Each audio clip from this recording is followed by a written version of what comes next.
വഞ്ചകനായ സുഹൃത്ത്. മുല്ലയും അഹമ്മദും കൂട്ടുകാരായിരുന്നു. മാസങ്ങൾക്ക് മുൻപ് അഹമ്മദ് മുല്ലയുടെ പക്കൽ നിന്നും പണം കടം വാങ്ങിയിരുന്നു. പക്ഷേ തിരിച്ചു കൊടുത്തില്ല. ഒരു ദിവസം അയാൾ മുല്ലയെ വഴിയിൽ വെച്ച് കണ്ടു. അത് മുല്ലയാണല്ലോ. അയാള് പണം തിരികെ ചോദിച്ചാലോ?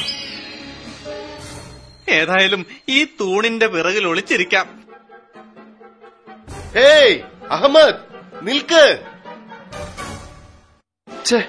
ആ അഹമ്മദ് എപ്പോ എന്നെ കണ്ടാലും ഓടി ഒളിക്കുക. എന്റെ പക്കൽ നിന്നും വാങ്ങിയ പണം മടക്കി തരാനുള്ള ഉദ്ദേശമില്ലെന്ന് തോന്നുന്നു. ഇതിനൊരു വഴി കണ്ടുപിടിക്കണം. ഞാൻ ഈ തൂണിന് പിന്നിൽ ഒളിച്ചിരിക്കാം. അഹമ്മദ് തീർച്ചയായും ഇതുവഴി വരും. അങ്ങനെ അടുത്ത ദിവസം അഹമ്മദ് അതുവഴി വന്നു.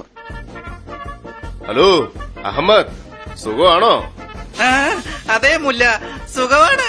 നമുക്ക് മാർക്കറ്റ് വരെ ഒന്ന് സംസാരിച്ചുകൊണ്ട് നടക്കാം. ഇയാള് പണത്തെ പറ്റി ഒന്നും ചോദിച്ചില്ലല്ലോ. ഒരുപക്ഷെ മറന്നു കാണും. പെട്ടെന്ന് ഒരു കള്ളൻ വന്നു.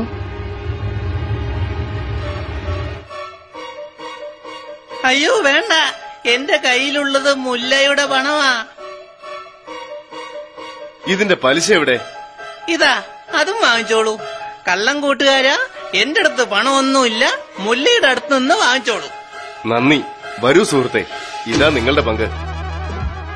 പക്ഷേ മുല്ല, അയാള് കള്ളനാണ്. കള്ളനോ? ഇത് സലീമാണ്, എന്റെ കൂട്ടുകാരൻ. നിങ്ങൾ എന്നെ പറ്റിച്ചു അല്ലേ? അഹമ്മദ് കരയുന്നത് കണ്ട് മുല്ലയും സലീമും പൊട്ടിച്ചിരിച്ചു.